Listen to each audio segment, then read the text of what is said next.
कहानी शुरू होती है गिरे हुए वॉरियर्स के साथ एक माउंटेन लेयर में, जहां प्रिंसेस को बचाने के लिए एक एक्सचेंज मांगा गया था। अंदर एक नाजुक हाथ दिखाया जाता है जो चेन्स में बंधा हुआ है। थोड़ी देर बाद कैदी मुश्किल से अपनी आंखें खोलती है। उसी समय यंग ओलिना प्रकट होती है। अचानक एक वाइट ड्रैगन आगे की ओर चार्ज करता है, उसके पास के पिलर्स को तोड़ते हुए, और मैक तब आसमान से उतरता है और अपने स्किल से उस बीस्ट पर हमला करता है। वॉरियर एक आइस का कर्स इन्वोक करता है जो ड्रैगन के शरीर को फ्रीज करना शुरू करता है। उसका शरीर क्रिस्टलाइज्ड होने के बावजूद क्रिएचर दहाड़ता है, जबकि वो एक नए अटैक की तैयारी करता है। उसी समय प्रिंसेस ये दृश्य देखती है और अपने सेवियर की प्रभावशाली ताकत को पहचानती है। उसके तुरंत बाद वो ये भी नोटिस करती है कि नाइट बहुत हैंडसम है। सिर को दाएं बाएं हिलाते हुए वो उस विचार को दूर धकेलने की कोशिश करती है। अगली बार अलीना नाइट को पुकारती है, जो मुड़ता है ये सुनने के लिए कि उसे क्या कहना है। हालांकि वो समझता नहीं, वो प्रिंसेस को ये कहते हुए सुनता है कि उसने सिर्फ उसके लिए बहुत ज़्यादा कर दिया। थोड़ी देर बाद वो ये तय करती है कि नाइट के लिए सबसे बड़े ऑनर के साथ उसके प्रयास को रिवॉर्ड करे। तब एशलेन एम्पायर के प्रिंसेस अलीना अपना पैर नाइट को किस करने के लिए ऑफर करती है। हालांकि वॉरियर उस ऑफर को मना करता है और कहता है कि उसे गंदे फटे हुए सॉक्स में कोई इंटरेस्ट नहीं। नाराज होकर युवती चिल्लाती है और उसके मैनर्स की कमी पर सवाल करती है। फिर भी बदलकर वो पूछती है कि अगर उसके लिए नहीं तो पुरुष वहां क्यों आते हैं। जैसे ही वो सवाल सुनता है, वो पूछता है कि क्या अलीना सच में मानती थी कि उसकी उपस्थिति उसके कारण थी। हवा में तैरते हुए नाइट घोषणा करता है कि वो कभी भी उन कमज़ोर एनपीसीज जैसा नहीं करेगा। मुस्कान के साथ वो बताता है कि उसका गोल हमेशा से वही रहा है। तुरंत वो घोषणा करता है कि वो केवल ईविल ड्रैगन के लिए आया है। फिर वो क्रिएचर पर चिल्लाता है, पूछता है कि उसका चेहरा लाल क्यों है। जबकि प्रिंसेस देखती है, वो समझाता है कि उसे ऐसी प्रिंसेस से शादी करने में कोई इंटरेस्ट नहीं जिसके पास एम्बिशन ना हो। उसका हाथ उसकी स्वॉर्ड के हिल्ट को पकड़ लेता है। उसी पल वो वेपन उठाता है और कहता है कि गेम का सबसे एक्साइटिंग पार्ट ड्रैगन को टेम करना है। एक स्ट्राइक के साथ वो अटैक को खत्म करता है और अनाउंस करता है कि स्टेज कंप्लीट है। हकीकत में वापस एक यंग मैन ग्लासेस के साथ अपने कंप्यूटर के सामने गेमिंग जीनियस होने का जश्न मनाता है। उसी समय एक हाथ उसके सिर पर रोल किए हुए पेपर से मारता है, चिल्लाता है कि उसे स्कूल ईयर रिपीट करना पड़ेगा। टीचर उसे सिर्फ गेम्स खेलने के लिए दिमाग इस्तेमाल करने पर डांटता है, पूछता है कि क्या वो पढ़ाई के लिए अपना बैकसाइड इस्तेमाल करता है। वो उसकी ग्रेड्स के लिए भी डांटता है, कहता है कि वो कभी अपने पेरेंट्स को फ्यूचर नहीं देगा। सीधे सामने देखते हुए यंग मैन चुप रहता है, जबकि टीचर चिल्लाता है कि उसके गेम कॉइन्स बेकार हैं। अचानक स्टूडेंट तेज मोशन में आदमी के हाथों से पेपर का रोल छीन लेता है। हैरान होकर दूसरा पूरी फ्यूरी से घूरता है, आंखें टैबलेट पर टिकाए लड़का मैच खत्म करने की इजाजत मांगता है। अब लाल चमकती आंखों के साथ टीचर गुस्से में उसका नाम चिल्लाता है। वो चार्ज करता है और लड़के पर पेपर से हमला करता है, चिल्लाता है कि वो अपने वीडियो गेम के साथ निकल जाए। टैबलेट स्क्रीन टूट जाती है और आसपास की दुनिया डिजिटल कोड में घुलने लगती है। इस प्रकार स्टूडेंट की कॉन्शियसनेस उसके नाइट अवतार के साथ नंबर्स की कैस्केड में मर्ज हो जाती है। जल्द ही उसकी आंखें डिस्टॉर्शन इफेक्ट के साथ खुलती हैं, जो उसके नए वर्ल्ड में ट्रांजिशन को दिखाता है। अब पूरी तरह आर्मर्ड, वो अपने हाथों को देखता है और सोचता है कि क्या उसे गेम में ट्रांसपोर्ट किया गया। फिर उसे एहसास होता है कि उसका शरीर उसके कंट्रोल से बाहर खुद चल रहा है। वो फिगर चार्ज करता है और एक जायंट वाइट ड्रैगन पर हमला करता है, जबकि नॉन स्टॉप चिल्लाता है। वो सीधा क्रिएचर के मुंह में गिरता है, अपनी स्वॉर्ड उड़ाते हुए। ब्लेड अलीना के पास गिरती है, जो चेन्स में और फटे हुए कपड़ों में है, एक चौंकाने वाली चीख छोड़ते हुए। कुछ ही देर बाद प्रिंसेस जमीन पर होती है। अब उसके बांधने वाले चेन्स टूट चुके होते हैं। भ्रमित होकर नाइट उसकी दिशा में पीछे देखता है। युवती नोटिस करती है कि ड्रैगन अब उसके वजन के नीचे हिल नहीं रहा। तुरंत वो सवाल करती है कि क्या वो सच में उसकी प्रेफरेंस थी। नाइट चिल्लाता है, नहीं। आरोप से इनकार करते हुए अलीना आगे झुकती है, ये बताते हुए कि उसने उस मोमेंट को इंटरप्ट किया। प्रिंसेस स्वॉर्ड पकड़ती है, कपल को खुशी की शुभकामनाएं देती है और निकल जाती है, जबकि वो बेकार में समझाने की कोशिश करता है। तुरंत ड्रैगन वॉरियर के पीछे ग्लोइंग आइज के साथ प्रकट होता है। ड्रैगन उस पर मैसिव एनर्जी बीम फायर करता है। इम्पैक्ट से उसका शरीर स्मोक में पीछे फेंका जाता है। जमीन पर गिरा हुआ वो ड्रैगन की सिलुएट को पास आते हुए देखता है और समझ जाता है कि सब खत्म हो गया। फिर ड्रैगन एक शैडोई फिगर में ट्रांसफॉर्म होता है। ये अफसोस करता है कि ये गेम का अंत होगा। वो जमीन पर आंखें बंद करके पड़ा रहता है। अचानक सैंडल्स और ब्लैक सॉक्स में ढका एक पैर उसके सामने प्रकट होता है। पैर नाइट का चेहरा उठाता है और वो ब्लैक सॉक पर सवाल करता है। ये रिवील होता है कि ड्रैगन एक औरत में बदल गई है जो उस पर पूरी तरह बदल देने का आरोप लगाती है। जैसे ही वो उस पर कदम रखती है, नाइट कुछ कहने की कोशिश करता है। तुरंत ड्रैगनिस्ट उसे क्यूट कहती है, लेकिन शिकायत करती है कि अगर वो अब और नहीं चाहती तो कुछ भारी है। मुस्कान के साथ वो जवाब देता है कि एक ईविल ड्रैगन भी बहुत क्यूट हो सकता है। फिर क्रिएचर उसे हंसने से मना करता है और उसकी टेल से उस पर वार करता है। वो लगातार पिटता रहता है और पूछता है कि वो क्यों नहीं हंस सकता, जबकि वो समझाती है कि वो बस खुद को रोक नहीं पाती। इसके साथ नाइट उसकी टेल पकड़ लेता है और डिमांड करता है कि वो उसे टॉय की तरह ट्रीट करना बंद करे। अचानक ड्रैगनिस्ट उसकी टेल पर ग्रिप पर रिएक्ट करती है। उसका शरीर मरोड़ता है और वो पीछे की ओर झुकती है। वॉरियर पूछता है क्या हुआ, जबकि वो रिएक्ट करती रहती है। थोड़ी देर बाद ड्रैगनिस्ट उसे डिस्पिकेबल आउटसाइडर कहती है और पूछती है कि उसने कैसे जाना। वो उसे उसकी टेल पर हार्ट शेप मार्क दिखाता है, जबकि क्रिएचर रिवील करती है कि ये उसका सबसे सेंसिटिव स्पॉट है। इस प्रकार नाइट अपने हाथों में हार्ट शेप मार्क देखता है। ड्रैगनिस्ट उससे प्रार्थना करती है कि वो वहां दोबारा टच ना करे, जबकि दृश्य शैडोज से ढक जाता है। नाइट उसे टीज करता है, पूछता है कि क्या ईविल ड्रैगन सच में इतनी यूजलेस थी, जबकि वो उससे रुकने की भीख मांगती है। जैसे ही वो हंसता है, ड्रैगनिस्ट उसे धमकी देती है कि वो उसे माफ नहीं करेगी और वो उसे ट्राई करने की हिम्मत देता है। अचानक दूर से एक आवाज गूंजती है, चिल्लाती है कि गार्ड्स को उस जगह आना चाहिए। इसी समय एक दूसरा नाइट अपने साथियों से कहता है कि उसने सुना था ईविल ड्रैगन को हराया गया था। इसके साथ ही नाइट केव एंट्रेंस की ओर मुड़ता है और सोचता है कि और लोग क्यों आ रहे हैं। जबकि ड्रैगनिस्ट शिकायत करती है कि उसकी टेल दुख रही है, वो उसे पकड़ता है और समझता है कि वो बहुत सस्पिशियस है। निश्चय करते हुए नाइट निष्कर्ष निकालता है कि उसे किसी तरह उसे छिपाना होगा। जल्द ही उसके दिमाग में एक आइडिया आता है और वो एक्ट करने की तैयारी करता है। फिर वो ड्रैगनिस्ट की टेल को अपने कीप के नीचे छिपाने की कोशिश करता है, चिल्लाते हुए कि वो अंदर आ जाए। जैसे ही किंगडम के गार्ड्स पहुंचते हैं, उनका लीडर घोषणा करता है कि वो किंग के आदेश पर उनकी हाइनेस को रेस्क्यू करने आए हैं। न्यूकमर्स फिर देखते हैं जैसे नाइट पूछता है ड्रैगनिस्ट को रिलैक्स करने के लिए, जबकि वो उसकी टेल छिपाने की कोशिश करता है। सीन को ना समझते हुए गार्ड्स चुपचाप वहीं खड़े रह जाते हैं, बस देखते हुए। थोड़ी देर बाद नाइट उनकी ओर मुड़कर चिल्लाता है कि स्थिति बहुत ही इम्प्रॉपर है। इसके साथ गार्ड्स का लीडर उस पर प्रिंसेस के साथ अजीब चीजें करने का आरोप लगाता है। तुरंत सभी गार्ड्स उसे थम्स अप देते हैं और जारी रखने के लिए एनकरेज करते हैं, उसे स्पीचलेस छोड़ते हुए। अभी भी कंफ्यूज्ड वॉरियर एक पल के लिए इन्फॉर्मेशन प्रोसेस करने की मांग करता है। फिर वो ड्रैगनिस्ट की ओर मुड़ता है और गार्ड से पूछता है कि उन्होंने उसे प्रिंसेस क्यों कहा। लड़का गुस्से से सवाल करता है कि सोल्जर्स अपनी ही प्रिंसेस को पहचानते क्यों नहीं, जबकि वे पूछते हैं कि क्या सच में वही है। लीडर समझाता है कि उन्होंने उसे आखिरी बार किडनैपिंग से पहले देखा था, जब वो अभी बच्ची थी। अब महसूस करते हुए कि वो और सुंदर दिखती है, ड्रैगनिस्ट शर्म से रिएक्ट करती है जब एक गार्ड उसे घूरता है। थोड़ी देर बाद लीडर प्रिंसेस और प्रिंस कंसॉर्ट को जाने के लिए आमंत्रित करता है, क्योंकि किंग इंतजार कर रहा है। ना समझते हुए नाइट पूछता है कि उसे प्रिंस कंसॉर्ट क्यों कहा गया, और गार्ड उस टाइटल की पुष्टि करता है। तुरंत सभी गार्ड उसे प्रिंसेस को बचाने के लिए एक महान हीरो के रूप में सेलिब्रेट करते हैं। लीडर फिर उसे आश्वासन देता है कि किंग उसे कोई भी रिवॉर्ड देगा जो वो चाहेगा, सिर्फ प्रिंस का टाइटल ही नहीं। तुरंत ड्रैगनिस्ट प्रोटेस्ट करने की कोशिश करती है, दावा करती है कि वो प्रिंसेस नहीं बल्कि एक नोबल ईविल क्रीचर है। जल्दी से नाइट उसका मुंह अपने हाथ से ढक देता है ताकि कोई उसे ना सुने। सोल्जर्स उसकी मफल्ड आवाज़ें सुनकर पीछे मुड़ते हैं। इस प्रकार लड़का एक कहानी बना देता है कि प्रिंसेस कह रही थी कि वो भूखी है और उन्हें तुरंत निकलना चाहिए। इसके साथ पूरा ग्रुप केव से बाहर चलते हुए नाइट और ड्रैगनिस्ट का पीछा करता है। वॉरिश घोषणा करता है कि चूंकि उसकी असली जिंदगी पहले ही मिजरेबल है, उसे गेम के अंदर फिर से राइज होना चाहिए। थोड़ी देर बाद वो झुककर अपनी कंपेनियन से कहता है कि एक प्लान में कोऑपरेट करे। क्रीचर चौड़ी आंखों के साथ रिएक्ट करती है, कुछ कह पाने में असमर्थ। इसके साथ नाइट धमकी देता है कि वो उसकी टेल को तब तक परेशान करता रहेगा जब तक वो रिएक्ट न करे।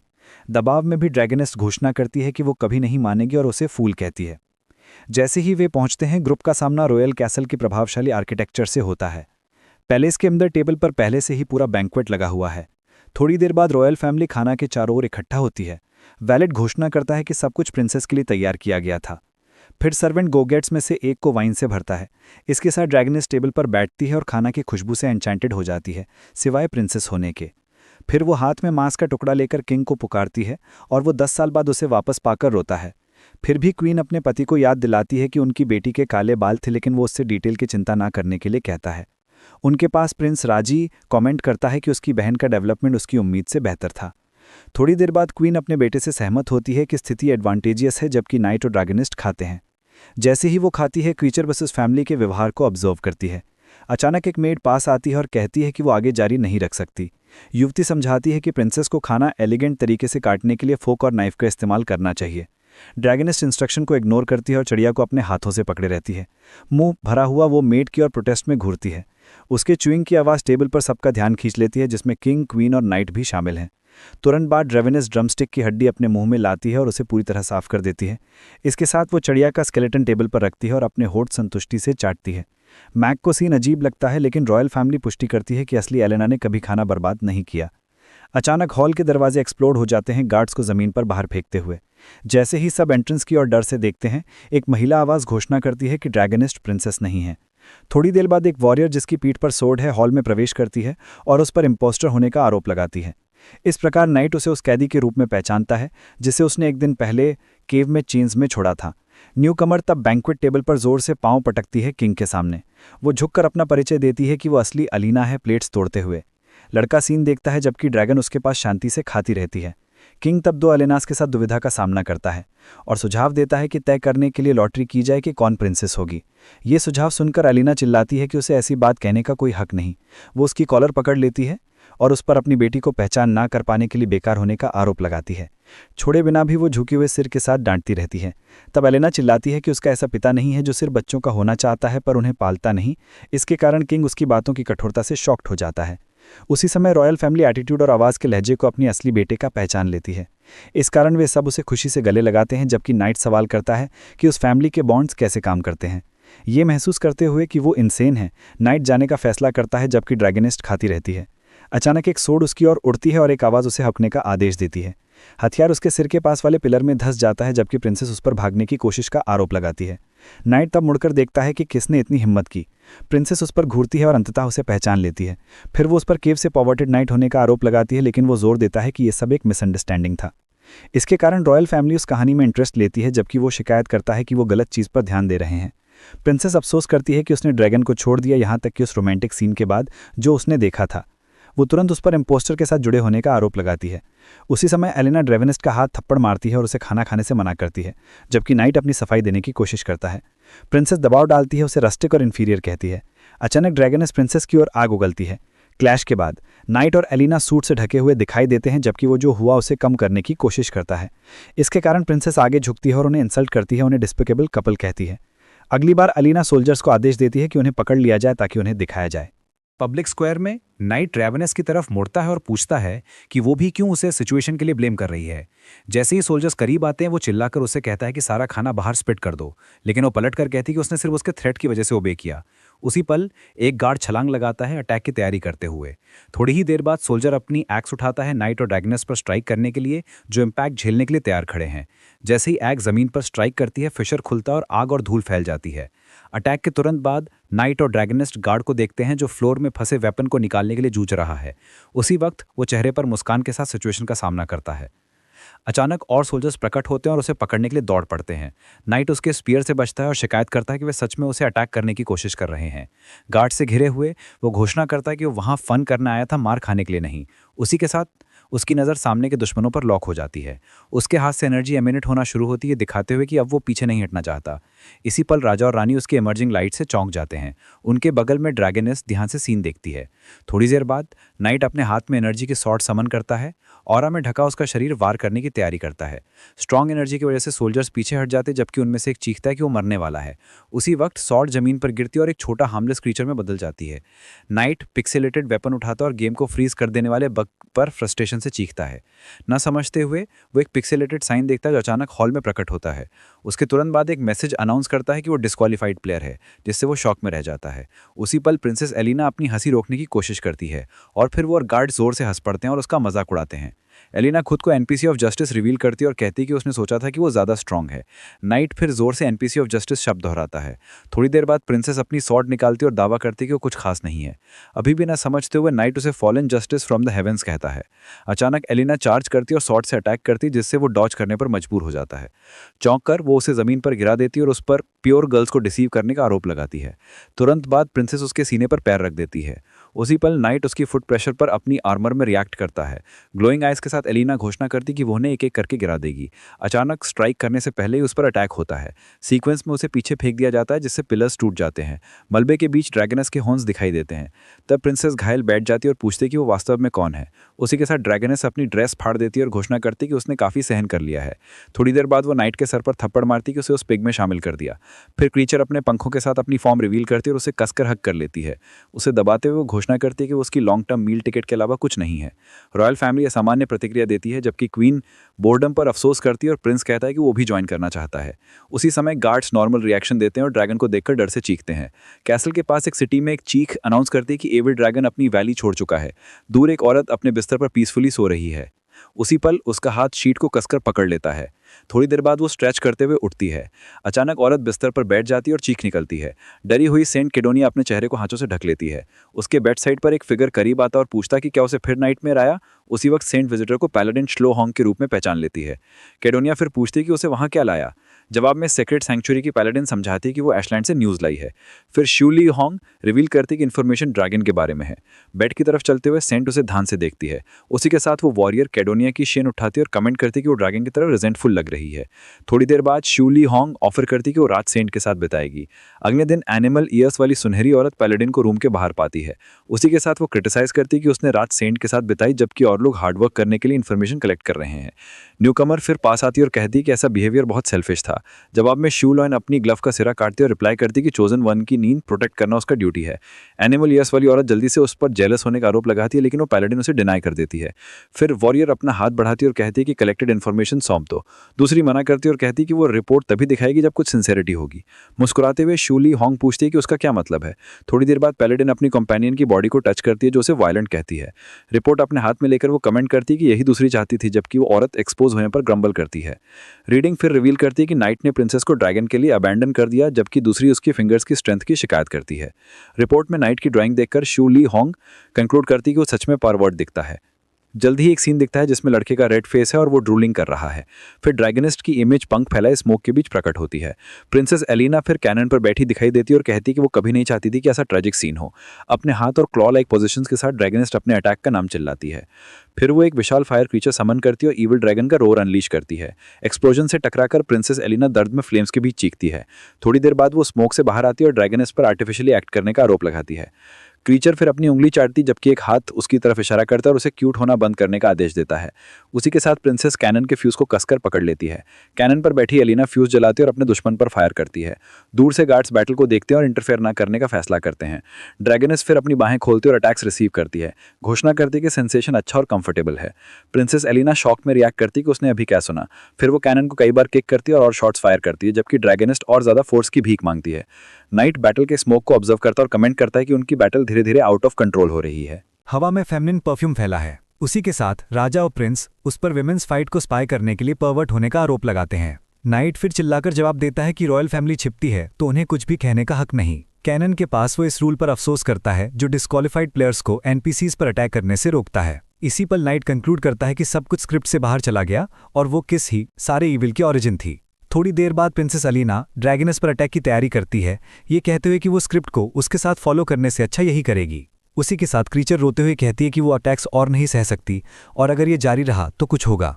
फिर मैग उसकी ज़्यादा फेमिनिन अपीयरेंस पर कमेंट करता है। थोड़ी ही देर में ड्रैगनेस ज़मीन पर बैठ जाती है जबकि वो उसे कन्फ्यूजन से देख रहा होता है। एक मुर्गी हवा में इशारे करती है ध्यान खींचते हुए। लड़का करीब जाता है और पूछता है कि उसके साथ क्या गलत है। वो फिर उसे पकड़ लेती है जिससे वो और कंफ्यूज हो जाता है। ड्रैगनेस कन्फेस करती है कि वो अभी एडिक्शन और नहीं सह सकती जिससे नाइट की कन्फ्यूजन और बढ़ जाती है। वो तुरंत चिल्लाता है कि उसका एडिक्शन नहाना है जबकि वो चेहरा बनाती है और एक प्रिंसेस देख रही होती है। उसी के साथ ड्रैगनेस उससे होल्ड ऑन करने को कहती है और लावा बात खोजने के लिए भाग जाती है। नाइट उसकी टेल पकड़कर उसे रोकने की कोशिश करता है और उसे याद दिलाता है कि वो उसकी मील टिकट है। उसी पल प्रिंसेस उनकी तरफ मुड़ती है और पूछती है कि क्या वे सच में मानते हैं कि उससे नेगोशिएट कर सकते हैं। फिर अलीना कैनन पर एक बॉम्ब के साथ प्रकट होती है जबकि एक गार्ड पैनिक करता है और नाइट आरोपों से इनकार करता है। थोड़ी देर बाद वो बॉम्ब कैनन के अंदर डालती है और चिल्लाती है कि सब लोग मरने वाले हैं। गार्ड्स घबराकर चीखते हैं सोचते हुए कि प्रिंसेस ने इतना बड़ा चीज अंदर कैसे डाल दिया। थोड़ी देर बाद कैनन से एक विशाल फायरबॉल उनकी तरफ लॉन्च होता है। नाइट और ड्रैगनिस फिर एनर्जी की उस बड़ी स्फीयर को अपनी तरफ आते देखते हैं। उसी के साथ लड़का अपना हाथ उठाता है और थंडर स्वॉर्ड की पावर समन करता है। आकाश को काटता हुआ एक लाइटनिंग बोल्ट पूरी ताकत से कैसल की छत पर स्ट्राइक करता है। एनर्जी से घिरा हुआ वो थंडर बैरियर बनाने की तैयारी करता है। थोड़ी देर में लाइटनिंग की ग्रिड उनके सामने इमर्ज होती है और आखिरी पल पर फायरबॉल को ब्लॉक कर देती है। इस तरह नाइट देखता है कि लाइटनिंग बैरियर ने अटैक को सफलतापूर्वक रोक दिया। फिर फायरबॉल शील्ड से टकराकर एक्सप्लोड होता है और धूल और स्मोक का क्लाउड उठता है। स्मोक के बीच प्रिंसेस अलीना सोचती है कि क्या अटैक ने टारगेट को हिट किया। थोड़ी ही देर में बैरियर डिसिपेट हो जाता है, रिवील करता है कि वॉरियर और ड्रैगनेस अनहार्म्ड है और वो कंक्लूड करता है कि डिफेंस काम करता है। दूर से राजा और प्रिंस कमेंट करते हैं कि वे पूरी तरह से अनस्केथ बाहर आए। उसी के साथ नाइट गेम का मजाक उड़ाता है और दोनों मिडिल फिंगर्स उठाता है। अचानक ऊपर से आती स्ट्रॉन्ग लाइट उसका और उसके विंग्ड कंपेनियंस का ध्यान खींचती है। फिर एक लाइटनिंग बोल्ट सीलिंग से उतरता है और मैसिव इंपैक्ट से फ्लोर डिस्ट्रॉय कर देता है। गिरते हुए दोनों सोचते हैं कि अभी क्या हुआ। ड्रैगनेस उस पर फ्लोर तोड़ने का आरोप लगाती है, लेकिन आर्मर्ड मैन फ्लोरिंग की टेरेबल क्वालिटी की शिकायत करता है। सीलिंग के होल से एक मैसेज उसका मजाक उड़ाता है, जबकि गार्ड्स नीचे से देखते हैं।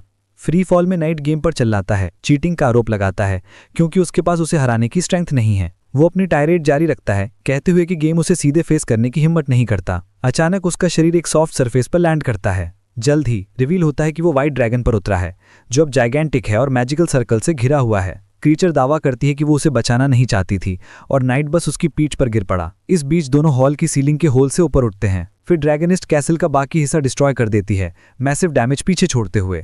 थोड़ी देर बाद वो चांदनी के नीचे शहर के आसमान में उड़ती है। मलबे के बीच प्रिंसेस अलीना अपने डिस्ट्रॉयड कैसल पर निराशा से चीखती है। एक गार्ड आसमान की तरफ इशारा करता है और प्रिंसेस को अलर्ट करता है कि वे भाग गए। उसी के साथ अलीना गुस्से से अपने सोल्जर्स को उन्हें परस्यू करने का आदेश देती है। दूर नाइट ड्रैगन की सवारी करता है जब वे शहर से और दूर उड़ते जाते हैं। फिर वो कमेंट करता है कि उस स्पीड पर प्रिंसेस उन्हें पकड़ नहीं पाएगी। आदमी ड्रैगन की तारीफ करता है कि उसे उड़ना आता है, लेकिन क्रीचर समझती नहीं। फिर विंग्ड बीइंग उसकी तरफ मुड़ती है और रिवील करती है कि उसे उड़ना नहीं आता। कंफ्यूज्ड वॉरियर पूछता है कि अब वे क्या कर रहे हैं और क्रीचर जवाब देती है कि उसे भी नहीं पता। अचानक ड्रैगन ग्लाइडिंग रोक देती है और दोनों आसमान से गिरने लगते हैं। जैसे ही वे गिरते हैं, नाइट क्रीचर पर चिल्लाता है कि मत रुको, लेकिन वो ब्लेम करती है कि उसने उसे याद दिलाया। जल्द ही वे आसमान से क्रैश होकर एक घर की छत में एम्बेड हो जाते हैं। बार्न के अंदर दो गायें देखती हैं जब वे हे में लैंड करते हैं। जल्द ही गायें सोचती हैं कि वे किस तरह के क्रीचर्स हैं। एक बछड़ा अपनी माँ से कमेंट करता है कि ड्रैगनेस उससे बड़ी लगती है। उसी के साथ नाइट शिकायत करता है कि सिचुएशन बहुत अनकंफर्टेबल है। थोड़ी देर बाद वो मुड़ता है और ड्रैगन इसको हे पर लेटे हुए देखता है, जो बुदबुदा रही है कि वो बहुत अजीब महसूस कर रही है। हार्ट शेप्ड आइज के साथ वॉरियर उसे मदद की पेशकश करता है। फिर वो क्रीचर की तरफ दौड़ता है, जो उसकी तरफ आते ही चीखती है। अचानक एक विशाल क्लीवर लकड़ी की डिवाइडर में एम्बेड हो जाता है, एडवेंचरर का रास्ता ब्लॉक करते हुए। फिर वो अपनी कंपेनियन की तरफ मुड़ता है और बार्न के ओनर से संडे क्लोज साइन के बारे में पूछता है। उसी पल औरत पाइप पकड़े हुए कमेंट करती है कि वो जो लाई है वो काफी पिक्यूलियर है। फिर वो पाइप को अपने मुंह तक लाती है और जलाती है। जगह की ओनर रिवील करती है कि वो पहले ही वुल्फ मिल्क, बियर मिल्क और लायनस मिल्क ट्राई कर चुकी है। इस बीच नाइट सीन देखता है और ड्रैगनेस गायों के बगल में हे में बैठी रहती है। मुंह में पाइप लिए औरत क्रीचर की तरफ मुड़ती और कहती है कि ये पहली बार है जब वो दूध पी रही है। इस तरह जगह की ओनर नाइट से माफी मांगती है, जो उसे ऑकवर्डली देख रहा होता है। ड्रैगन उसके पीछे छुप रही होती है। वो समझाता है कि बस वहां से गुजर रहे थे और वो बिक्री के लिए नहीं है। अचानक उनकी तरफ एक क्लीवर तैरती आती है और पिलर में एम्बेड हो जाती है, जबकि औरत चिल्लाती है कि उसे नहीं पता क्या अच्छा है। वॉरियर फिर शौक में मुड़ता है, वेपन को अपने सिर के पास लकड़ी में फंसा हुआ देखता है। उसी के साथ मर्चेंट अपने उंगलियां स्नैप करती है और उसे धमकाती है कि उसने एस्टन एम्पायर की ग्रेटेस्ट रॉयल ट्रेडर की ऑफर ठुकरा दी है। वो उससे सवाल करता है कि इतनी छोटी बान में रॉयल मर्चेंट का टाइटल कैसा, जिससे वो इरिटेट हो जाती है। जल्द ही औरत एक स्क्रॉल दिखाती है और समझाती है कि वो सिर्फ एग्जाम मिस कर गई थी क्योंकि वो ओवरस्लिप कर गई थी। नाइट पूछता है कि क्या वो परिवार की इकलौती यूजलेस है जो बेड से भी बाहर नहीं निकल पाई, और वो उसे बताती है कि चुप रहने को। फिर जगह की ओनर ड्रैगनिस्ट की तरफ इशारा करती है और घोषणा करती है कि उसे वैसे भी बेच दिया जाएगा। चेहरे पर मुस्कान के साथ वो सोचने लगती है कि ड्रैगन के साथ वो क्या कर सकती है। मर्चेंट कल्पना करती है कि वो क्रिएचर को ट्रेन करेगी ताकि वो एक मिल्क प्रोड्यूसिंग एनिमल बन जाए। वो निष्कर्ष निकालती है कि इसे रॉयल मर्चेंट अकेडमी निश्चित रूप से उसे स्वीकार करेगी। अचानक ड्रैगनिस्ट की टेल महिला के शरीर पर जोर से पड़ती है। मर्चेंट घूरती है, जबकि क्रिएचर उसकी आंखों में आंसू लिए सामने चुपचाप खड़ी रहती है। घाव उसके चेहरे को ढकता है और वो चिल्लाती है कि ड्रैगन ने उसे मारा है। क्रिएचर फिर से उस पर वार करती है और चिल्लाती है कि उसे कभी किसी हर्बिवोरस एनिमल द्वारा उसकी पूरी जिंदगी में डिसरिस्पेक्ट नहीं किया गया। नाइट दृश्य देखता है और निष्कर्ष निकालता है कि उसने एक रानी की उम्मीद की थी, लेकिन केवल एक बेकार औरत पाई। माफी मांगने के बाद भी ड्रैगनिस्ट उसे पकड़ लेती है और धमकी देती है कि वो उसका दूध पिएगी, जबकि नाइट स्थिति अनफोल्ड होते हुए देखता है। अचानक एक आवाज़ बांध के एंट्रेंस से आती है जो घोषणा करती है कि यही जगह है। नाइट फिर मुड़ता है और सोचता है कि और लोग क्यों आ गए। बाहर एक सोल्जर प्रिंसेस एलिना को सूचित करता है कि वे उस क्षेत्र में गिरे और पीछा करने पर दुख व्यक्त करता है। इसके साथ प्रिंसेस अपने एक गार्ड को जगह की जांच करने का आदेश देती है। सैनिक एक काफ के पास आता है और एक ड्राइंग दिखाकर पूछता है कि क्या उसने एक ड्रैगनिस्ट और एक बेकार आदमी को देखा है। जैसे ही वो पूछता है, एलिना गार्ड पर चिल्लाती है, उसे एक बच्चे से पूछताछ करने के लिए बेवकूफ़ कहती है। फिर वो सुझाव देती है कि वो उसकी माँ से पूछे और गार्ड उसकी बुद्धिमानी की प्रशंसा करता है। पृष्ठभूमि में प्रिंस राजी दृश्य पर असहमति जताता है। छिपे हुए नाइट और ड्रैगनिस्ट समूह को देखते हैं और उन्हें बेवकूफ़ कहते हैं। रोते हुए नाइट अफसोस करता है कि ये एक हरम गेम है जहां वो 100 फीमेल एनपीसीज को जीत सकता था। खिड़की से मर्चेंट न्यू कमर्स को एशलैंड रॉयल फैमिली के सदस्य के रूप में पहचान लेती है।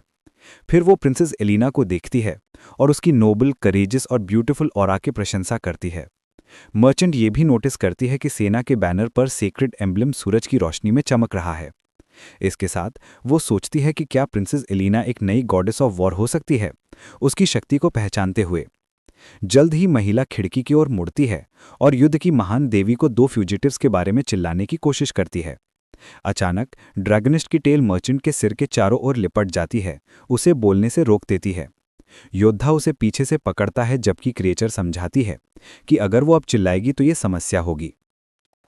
फिर ड्रैगनिस्ट व्यापारी के हॉर्न को खींचती है और उसे लगभग उन्हें उजागर करने के लिए एक इंफीरियर एनिमल कहती है। नाइट फिर उसकी टेल पकड़ता है और उसे एक डिसोबीडियंट हाइफर कहता है। इसके साथ मर्चेंट स्पर्श पर दबे हुए चीख के साथ प्रतिक्रिया करती है। उसे रोकते हुए वो कहता है कि उसे सजा दी जानी चाहिए और महिला सोचती है कि उसका शरीर क्यों कमजोर हो रहा है। पंखों वाला साथी दृश्य देखता है और निष्कर्ष निकालता है कि उसकी टेक्निक उससे भी अधिक तीव्र है जो उसने उस पर इस्तेमाल की थी। चेहरे पर मुस्कान के साथ एडवेंचरर घोषणा करता है कि बीस्ट विमेन का वीक पॉइंट उनकी टेल है। ड्रैगनिस्ट फिर अपने हाथ जोड़ती है और कल्पना करने लगती है कि अगर वो उसके साथ भी वही करता तो कैसा होता। इस बीच मर्चेंट उसके हाथों में उसकी अपनी टेल से बंधे चेहरे के साथ सवार होती है। मुंह बंद होने के कारण महिला केवल विरोध की दबी हुई आवाज निकालती है। दूर से देखते हुए ड्रैगनिस्ट सोचती है कि क्या उसका टच उसकी टेल पर भी उतना ही तीव्र लगेगा। अचानक मर्चेंट कांपती है और चिल्लाती है कि जो वो कर रहा है वो गंदा है। तुरंत बाद घाव जमीन पर आंसुओं में गिर जाती है, नाइट को भ्रमित छोड़ते हुए कि अभी क्या हुआ। मर्चेंट फिर खड़ी होती है और उस पर पवित्र भूमि को अपवित्र करने का आरोप लगाती है। चिल्लाती है कि युद्ध की देवी उसे माफ नहीं करेगी। चिढ़कर वो उसके गाल कसकर दबाता है और कुछ कठोर शब्द कहता है। योद्धा उसे दीवार के खिलाफ दबाता है और पूछता है कि क्या वो योजना बना रही है कि उनके जाने के बाद किसी को बताएगी। काले चेहरे के साथ वो घोषणा करता है कि अब उसके पास केवल एक ही विकल्प बचा है, मर्चेंट को अपना रवैया बदलने का एहसास करते हुए। फिर नाइट उसका हाथ उसकी ओर बढ़ाता है और महिला पीछे हट जाती है, मानते हुए कि वो उसे मार डालेगा। अप्रत्याशित रूप से वो उसे अपने कंधे पर फेंकता है और घोषणा करता है कि वो उसे अपने साथ ले जाएगा। चेहरे पर एक दुष्ट मुस्कान प्रकट होती है क्योंकि वो सोचता है कि उसे इतनी एग्जॉटिक लड़की को अपनी कलेक्शन में जोड़ लेना चाहिए। ड्रैगनिस्ट अपना सिर घुमाती है और बड़बड़ाती है कि इस बिंदु पर और कुछ नहीं किया जा सकता। आश्चर्यचकित नाइट पीछे देखता है, ये विश्वास नहीं कर पाता कि उसने इतनी आसानी से सहमति दे दी। हाथ बांधे क्रिएचर फैसला करती है कि अब से न्यू कमर इस तरह के टच को संभाल सकती है क्योंकि वो खुद अब और नहीं सह सकती। निर्णय होने के साथ नाइट दरवाज़ा खोलता है और समूह वहां से निकल जाता है। ड्रैगनिस्ट फिर पूछती है कि वे कहाँ जा रहे हैं और वो जवाब देता है कि आगे एक जंगल है जहां वे छुप सकते हैं। कंधे पर उठाई गई मर्चेंट सोचती है कि उन दोनों ने बस उसे चुप कराने के लिए मार क्यों नहीं दिया। फिर वो निष्कर्ष निकालती है कि शायद वो इतने बुरे नहीं हैं जितने वो दिखते थे। समूह जंगल के प्रवेश द्वार की ओर चलता है जबकि मर्चेंट कुछ बड़बड़ाती है। महिला को कंधे पर उठाए हुए नाइट शिकायत करता है कि वो थोड़ी भारी है। जल्द ही ड्रैगनिस्ट कहती है कि वो भूखी है, सुझाव देती है कि उन्हें उसे ही खा लेना चाहिए। घबराहट में मर्चेंट संघर्ष करने और उसकी पीठ पर पाउंडिंग करने लगती है, चिल्लाते हुए कि वो खलनायक हैं। इस बीच अलीना धीरे धीरे पिछले वार के प्रभाव से उभरती है। प्रिंसेस एक कप दूध एक ही बार में पी जाती है, पेय उसके सीने पर गिर जाता है। क्रोध से चीखते हुए अलीना कप को जमीन पर फेंक देती है। नाराज कि वे भाग निकले। फिर वो अपने सैनिकों पर चिल्लाती है, उनसे समूह को पकड़ने में विफल होने के लिए उनकी उपयोगिता पर सवाल करती है। प्रिंस राजी पास आता है और अपनी बहन से कहता है कि जल्दबाजी ना करे, क्योंकि एक अंधी खोज कहीं नहीं ले जाएगी। अलीना जवाब देती है कि वो एक बेकार आदमी है जिसके अपवित्र विचार हैं और उसे कुछ कहने का कोई हक नहीं है। एक आत्मविश्वास मुस्कान के साथ राजी घोषणा करता है कि भले ही वो और चीज़ों में बुरा हो, लेकिन महिलाओं को उससे बेहतर कोई नहीं समझता। प्रिंस फिर हवा को सूंघता है और कहता है कि वो हाल ही में रिलीज हुई फीमेल एनिमल्स के फेरोमोन्स को सूंघ सकता है। फिर वो 2 उंगलियां उठाता है और निर्दिष्ट करता है कि आश्चर्य के लिए 2 हैं। दरवाजे पर एक लात मारते हुए राजी अपने निष्कर्ष की घोषणा करता है कि वे जंगल में गए। प्रवेश द्वार पर खड़े हुए वो उसे अपने साथ चलने का आमंत्रित करता है, बताते हुए कि अभी भी उन्हें पकड़ने का समय है। अलीना अपना चेहरा मोड़ लेती है और बड़बड़ाती है कि बेहतर होगा कि वो उसे धोखा देने की हिम्मत ना करे। जल्द ही प्रिंसेस अपनी तलवार खींचती और जंगल की ओर दौड़ती है। दूर जाते ही राजी के चेहरे पर एक खतरनाक मुस्कान आती है। सैनिक पास आते हैं और राजकुमार को चेतावनी देते हैं कि जंगल देश की सीमा पर खतरनाक और चालाक है। एक तिरस्कारपूर्ण इशारे से वो उन्हें आश्वस्त करता है कि जब तक वो आसपास है कुछ नहीं होगा। राजकुमार फिर सैनिकों को आदेश देता है कि अगर वे डरे हुए हैं तो वहीं इंतजार करें। तुरंत ही पहरेदार विदा लेते हैं और उसे शुभकामनाएं देते हैं, जबकि राजी जंगल में चला जाता है। पहले से ही पेड़ों के बीच एलेना घोषणा करती है कि शूरवीर और उसके साथी भाग नहीं पाएंगे। एक भयावह मुस्कान के साथ राजी उसके पीछे आता है और फुसफुसाता है कि उसकी प्यारी बहन भी भाग नहीं पाएगी। तभी एक ड्रैगनफ्लाई ड्रैगनन के सींग पर उतरती है और वह बड़बड़ाती है, शूरवीर को बदबूदार सूर कहती है। घास पर लेटी हुई प्राणी अपना सिर आसमान की ओर घुमाती है और शिकायत करती है कि उसे भूख लगी है। उसका पेट गरजता है। शूरवीर और उसका साथी बगल में लेटे होते हैं और वो कहता है कि उसे पता है वो कैसा महसूस करती है। चिढ़कर ड्रैगनन अफसोस करती है कि अगर उसे सच में पता होता तो उसने उस गाय को खाना ढूंढने नहीं भेजा होता। जैसे ही वे वाक्य पूरा करती है, व्यापारी अपने हाथों में फल भरे हुए लौटती है और अपने आने की घोषणा करती है। महिला फिर दिखाती है कि उसने क्या इकट्ठा किया, समझाते हुए कि उसे बस यही मिला। तुरंत बाद वो उत्सुकता से एक सेब काटती है और कहती है कि ये बहुत मीठा है। व्यापारी दोनों को फल ऑफर करती है, उन्हें चखने का निमंत्रण देती है। ड्रैगनन मना कर देती है और मांस की मांग करती है, जिससे महिला हैरान हो जाती है कि फल क्यों अच्छा नहीं है। एक नाटकीय इशारे से प्राणी घोषणा करती है कि फल घिनौना है और केवल घटिया जीव ही इतना खट्टा कुछ खाते हैं। जबकि व्यापारी अपमान से स्तब्ध है, शूरवीर एक सेब खाता है और चुपके से उसकी पूंछ ढूंढने की कोशिश करता है। क्रोधित होकर महिला ड्रैगनन की ओर इशारा करती है और चिल्लाती है कि उसे उस खाने को नीचा नहीं दिखाना चाहिए जिसे उसने इतनी मेहनत से ढूंढा। फिर वह कहती है कि वो सिर्फ उसकी सेवा कर रही है क्योंकि वो इतनी ताकतवर नहीं कि उससे लड़ाई में जीत सके। लकड़ी के तने पर बैठकर वो बताती है कि वो खाना ढूंढते समय बुरी तरह घायल हो गई। अपने छिले हुए घुटने को छूते हुए वो दर्द की शिकायत करती है, जिससे ड्रैगनन उसे आश्चर्यजनक भाव से देखती है। अचानक प्राणी व्यापारी की टांग पकड़ लेती है और चिल्लाती है कि उसका मांस अच्छा महकता है, एक कौर मांगते हुए। महिला अपनी टांग खींच लेती है और चिल्लाती है कि दूर हट, उसे विकृत कहती है। शूरवीर उनके बीच आ जाता है और दोनों से लड़ाई रोकने की गुजारिश करता है। व्यापारी एक तरफ और ड्रैगनन दूसरी तरफ। वो ऑफर करता है कि वो खुद कोई भी चोट सह लेगा। उनकी हैरानी के लिए महिला फिर पूरी ताकत से उसके चेहरे पर लात मारती है और कहती है कि वो उसकी इच्छा पूरी करेगी। जमीन पर पड़ा शूरवीर बड़बड़ाता है कि यह वो चोट नहीं थी जो वह चाहता था। जबकि ड्रैगनन उसे घूरती है, प्राणी फिर उस पर आरोप लगाती है कि उसने सिर्फ इसलिए दखल दिया क्योंकि वो गाय महिला को छोड़ना नहीं चाहता था। वह उदासी से चेहरा फेर लेती है, अफसोस करते हुए कि इतने समय साथ रहने के बाद भी उसने उसे ही चुना। तुरंत वह कूदता है और हकलाते हुए कहता है कि वास्तव में वो उसे ज्यादा महत्व देता है। और ड्रैगनन पूछती है कि क्या वो सच कह रहा है। एक गंभीर नजर से शूरवीर अपने शब्दों की पुष्टि करता है। क्या वो उसे शामिल होने देगा और आगे क्या होगा, उसे उलझन में डालते हुए। फिर वो स्पष्ट करती है कि उसका मतलब है वो व्यापारी के साथ क्या करने का इरादा रखता है। पूछती है कि क्या उसे और साफ बोलना पड़ेगा। इशारे को समझते ही शूरवीर की नाक से खून निकलता है जब वो कल्पना करता है कि उसका मतलब क्या है। ड्रैगनन कहती रहती है कि वास्तव में वो संतुष्ट हो जाएगी अगर वो बस उसे थोड़ा ध्यान दे दे। एक शरारती मुस्कान के साथ वो जवाब देता है कि उसे उससे कहीं ज्यादा देने में कोई आपत्ति नहीं होगी। उसकी हैरानी के लिए प्राणी अपनी एक सींग को तोड़ देती है और चिल्लाती है कि उसे ये पहले कहना चाहिए था। चौंक का शूरवीर इशारा करता है और पूछता है कि उसने अपने ही सिर से सींग कैसे तोड़ लिया। फिर उसे एहसास होता है कि वो गलत बात पर ध्यान दे रहा है। इसके साथ वो चिल्लाता है कि उसने कभी नहीं कहा कि वो उसे खा जाएगा। और ड्रैगनन पूछती है है कि उसने उसे शामिल होने देने पर क्यों सहमति दी। घबराकर व्यापारी उनसे गुहार लगाती है कि मुझे मत खाओ, और प्राणी को श्राप देती है कि वो कब्ज से पीड़ित हो। शूरवीर इतनी क्रूर श्राप पर टिप्पणी करता है और ड्रैगनिन जवाब देती है कि उसके पास कुछ कहने का कोई नैतिक अधिकार नहीं। व्यापारी मदद के लिए पुकारती है, लेकिन प्राणी कहती है कि कोई उसे नहीं बचाएगा और उसे अपने शिकार की चीख सुनना पसंद है। अचानक एक आवाज़ बीच में आती है, उसे बताती है कि सिर्फ इसलिए मत सोचो कि जब कोई आसपास नहीं है तो तुम जो चाहो कर सकती हो। आवाज़ ड्रैगनिन को बेकार कचरा कहती है और उसे आदेश देती है कि और करीब मत आना, जिससे वो बाधा से चढ़ जाती है। तुरंत बाद शूरवीर पीछे से आता है और उसका मुंह अपने हाथ से ढकता है, उसे चुप रहने के लिए कहते हुए। तभी एक तलवार आसमान से गिरती है और भारी धमाके के साथ जमीन पर लगती है। पेड़ों की झाड़ियों के पीछे छिपे हुए समूह दूर से अलीना और राजी को देखता है। शूरवीर और उसके साथी महिला को युद्ध की देवी के रूप में पहचानते हैं। जब वे देखते हैं, राजकुमार अपनी बहन से कहता है कि अपनी ऊर्जा बर्बाद मत कर, और राजकुमारी सोचती है कि क्या वो अपनी असली ताकत छिपा रहा था। एक अंधेरी नज़र से राजी चेतावनी देता है कि ये महल नहीं है और वो उस पर आसानी से नहीं जाएगा। एलिना फिर समझती है कि उसे यहाँ शूरवीर का पीछा करने के लिए नहीं लाया गया था और उसके असली इरादे पर सवाल उठाती है। अपने हाथ फैलाकर वो पूछता है कि सिर्फ भगोड़ों का पीछा करने में क्या मजा होगा। फिर वो हंसते हुए आगे बढ़ता है और घोषणा करता है कि उसने उसे यहाँ एक और दिलचस्प काम के लिए लाया है। राजकुमारी पीछे हटती है, चिल्लाती है कि और करीब मत आना, जबकि राजकुमार दावा करता है कि वे सचमुच कुछ मनोरंजक करेंगे। अपमानित होने पर वो क्रोधित हो जाता है और चिल्लाता है कि ये वही उपनाम था जिससे वो सबसे ज्यादा नफरत करता था। एलिना घोषणा करती है कि उसने बचपन से ही उससे घृणा की है। अपना सिर हाथों में पकड़कर राजकुमार अफसोस करता है कि वो हमेशा यही करती है, चाहे वो उसे खुश करने की कितनी भी कोशिश करे। राजकुमारी उसके कामों पर सवाल उठाती है, कहती है कि ऐसा व्यवहार उसे और नीचे गिराता है। गुस्से के फटने में राजी चिल्लाता है कि उसका रवैया केवल उसके गुस्से को भड़काता है। राजकुमार आगे बढ़ता है, कहता है कि अब वो उसे तुच्छ समझ नहीं पाएगी। वो उसे अपना प्रस्ताव स्वीकार करने के लिए मजबूर करने की कोशिश करता है, लेकिन एलिना इनकार कर देती है। जैसे ही वो चिल्लाती है कि मुझे छोड़ दो, शूरवीर प्रतिबंधित दृश्य को सदमे में देखता है। हंसते हुए राजी शीखी बगाड़ता है कि उसकी ड्रैगन क्ला तकनीक से बचना आसान नहीं है।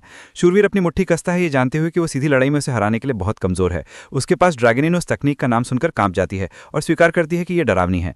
अब भी छिपे हुए योठा शांत रहने की कोशिश करता है ताकि कोई और रास्ता ढूंढ सके। अचानक एक पत्थर उड़कर राजकुमार के सिर पर लगता है। तुरंत बाद व्यापारी छिपने से कूद के बाहर आती है और मांग करती है कि वो युद्ध की देवी को छोड़ दे। अपनी स्थिति उजागर होने के साथ शूरवीर को एहसास होता है कि अब उसके पास लड़ने के अलावा कोई चारा नहीं। महिला राजी की ओर इशारा करती है और उसे शाही परिवार का दुस्वप्न कहती है, उसे देवी का अपमान करने से मना करती है। राजकुमार मुस्कान के साथ उसकी ओर घूरता है, ये टिप्पणी करते हुए कि वो कितनी खूबसूरत है। अपने हाथ जोड़कर वो अलीना से पूछता है कि उसे कैसे पता नहीं था कि उसकी इतनी खूबसूरत दोस्त है, लेकिन राजकुमारी उससे जानने से इनकार करती है। अलीना तब व्यापारी पर चिल्लाती है कि हस्तक्षेप ना करे, चेतावनी देते हुए कि यह दुश्मन उसकी पहुंच से बाहर है। मुस्कान के साथ महिला युद्ध की देवी से चिंता ना करने को कहती है, भले ही वह जानती है कि वह उसे हरा नहीं सकती। तुरंत बाद वो मुड़ती है और नाइट को उसकी आर्मर के कॉलर से पकड़कर छिपने से बाहर घसीटती है। इस प्रकार व्यापारी घोषणा करती है कि इस स्थिति को हल करने वाला वही नाइट होना चाहिए। एक धक्का देकर वो उसे सबके सामने जमीन पर फेंक देती है, उसकी निराशा के लिए। अचानक योद्धा खुद को एलिना और प्रिंस राजी के सामने गिरा हुआ पाता है। दोनों एक करहा छोड़ते हैं और नाइट अपनी उंगली इंगित करते हुए चिल्लाता है कि उन्हें उस पर शिकायत नहीं करनी चाहिए जो मदद करने आया है। बेंडी एलिना की ओर मुड़ता है और उससे यह मांग करता है कि वो वह भावना दिखाए जैसे उसने पहले ही अपनी किस्मत स्वीकार कर ली हो। अचानक राजी उसकी बगल में दिखाई देता है और बहुत जोर से बोलने के लिए उसे चेतावनी देता है, ये प्रकट करते हुए कि वह लंबे समय से उसे हराना चाहता था। राजकुमार उसे कॉलर से पकड़ता है और उसे एक बेकार असफलता कहता है जो केवल अलीना की दयालुता का फायदा उठाता है। एक उग्र चीख के साथ वो उसे कॉलर से उठाता है और मांग करता है कि उसे किस अधिकार से कुछ भी रखने का हक है। राजी अपनी भड़ास निकालना जारी रखता है, पूछता है कि उसके जैसे आदमी के आसपास इतनी महिलाएं क्यों हैं।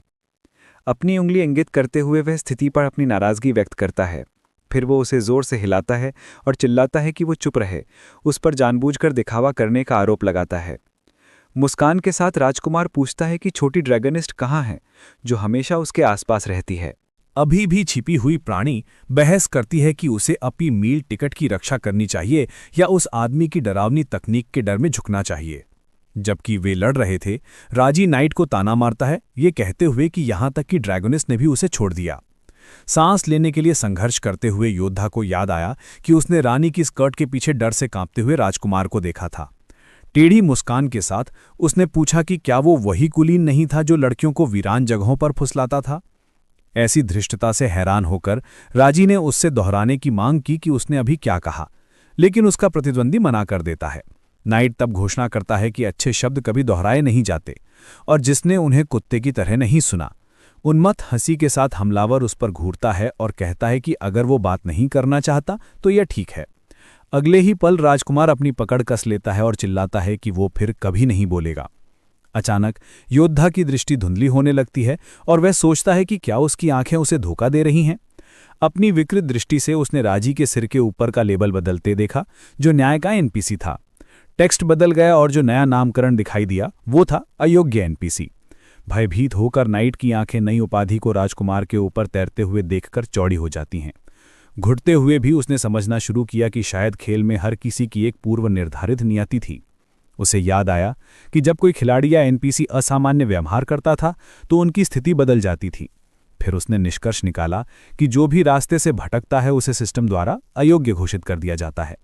जल्द ही योद्धा ने समझा कि राजकुमार ने अपनी प्रारंभिक सेटिंग्स का उल्लंघन किया था, जबकि राजी चिल्लाता रहा। ये समझते हुए कि वे दोनों अयोग्य थे, उसने अपने दुश्मन पर एक इलेक्ट्रिक स्ट्राइक छोड़ दिया। एक तेज गति से उसने अपने प्रतिद्वंदी को जमीन पर फेंक दिया और चिल्लाया कि वो उसके जैसे किसी से हार नहीं सकता। जबकि महिलाएं हैरानी से देख रही थीं, उसने जमीन पर राजकुमार को बिना रुके मुक्के मारना शुरू कर दिया। गुस्से में नाइट ने दया की कोई झलक नहीं दिखाई।